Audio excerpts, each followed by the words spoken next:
Hi there, my name's Mrs. Gould and I'm one of the teachers for the Cambridge National in Enterprise and Marketing. I'm going to talk to you a little bit about the course, how it's assessed in particular, a bit about the content and the key differences between this and the GCSE in business, so that hopefully you can, if business is a course that you want to study, you can choose the right course for you. So the Cambridge National in Enterprise and Marketing is a business course. So it covers a lot of the same theory and topics as GCSE business. There are some slight differences, but the majority of the content is really similar. The key difference is how it's explored. So with the Cambridge National in Enterprise and Marketing, we do that through scenarios that we are given by the exam board.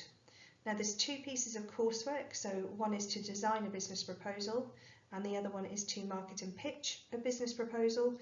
And those two coursework elements, the scenarios given by the exam board, and we explore the theory, the topics and produce work connected to those businesses. So rather than learning about a particular topic in isolation, we are constantly applying it to a real life scenario, a real world scenario, so that actually it helps to make that concrete and helps to make that stick. Now, the theory that we also cover is kind of embedded and woven through the coursework. So as we're going through, we are learning about topics such as methods of promotion, branding, how to calculate break-even point, for example. But then we also cover that at a deeper level ahead of the exam part of the course as well. So how the course is assessed is different from GCSE Business 2. We have, as I've already mentioned, the two pieces of coursework, and we start those in year 10. So each piece of coursework is worth 30% of the overall grade, 60% of the overall grade in total. So from day one, we are working on work that actually is putting marks into that pot for your final grade at the end of the 2-year course. Now the two pieces of coursework we do, as I say, we start the first one, design a business proposal, at the beginning of year 10. The aim is to enter that to the exam board in April-May time. Now that's marked by your teacher, so for example marked by me, and then it's moderated, so checked for the standard of the marking by the exam board. The second piece we would also start in year 10, and the aim would be to enter that in the January of year 11, so that again, those marks are constantly being banked. So hopefully by that point, that is 60% of your grade in the bag, ready to go. When the coursework is finished, we move back onto focusing on theory, and we'll have covered all of the topics pretty much through the coursework. But we review them, we revisit them, we make sure we've got that deep level of understanding needed for the exam. And if able to, we enter the January exam. If at that point a student passes and they're really happy with their overall grade, then in sort of mid-March, then actually the course is finished and students can use that time for revision.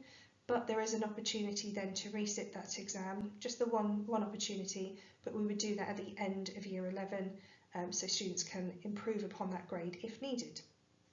The exam is 40% of the overall grade, and it's like any other exam. It's about an hour and a quarter long, and it's sat in the hall, and students would complete it in exactly the same way as any other subject's exam.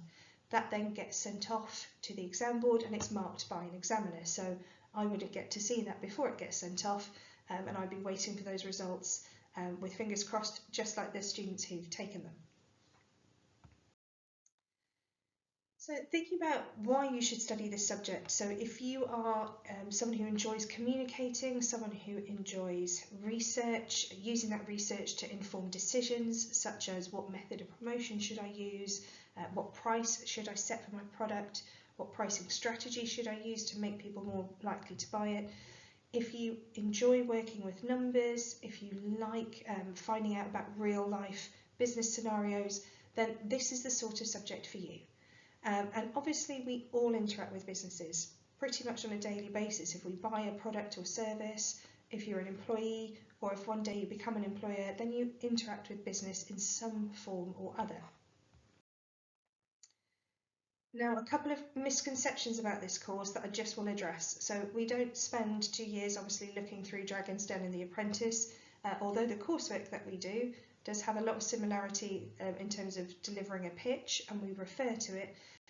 There's a lot of applying what we're learning in the work that's been done in every lesson. So as a student, students have to be prepared to come in September and from lesson 1 think to themselves, right, this is going to count towards my grade because everything I'm doing is putting marks into that final pot. It isn't a case of, well, I'll be fine in year 10 and then I'll just work hard in year 11. At that point, coursework will have been submitted and that grade won't be as good as it could be. So you have to be somebody who's willing to commit to that day in, day out within your lessons. There is a mathematical element, just like there is in the GCSE business.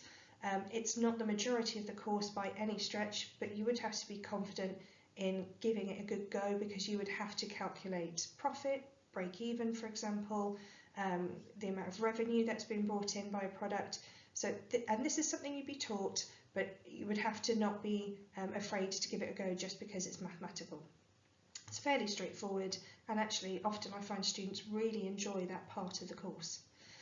And as I said, we start working on the coursework in year 10, so we do really hit the ground running as we go.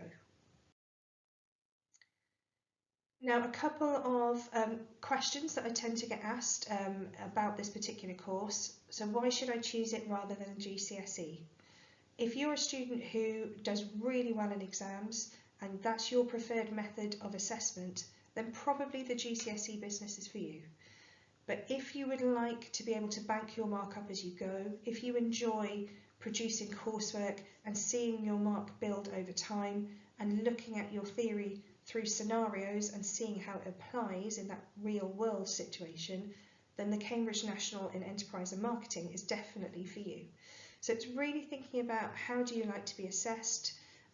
Would the knowledge that you've got 60% of your grade already banked really support your confidence going in to write an exam?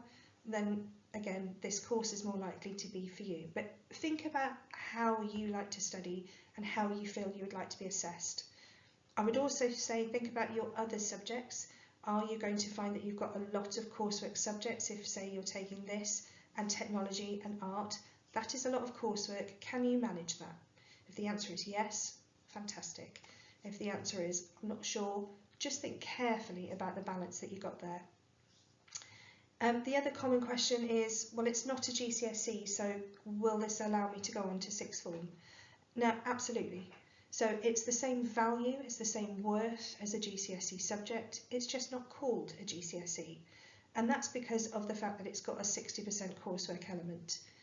GCSE subjects don't have coursework really anymore. Obviously, subjects like drama or PE have a practical element, but that's different.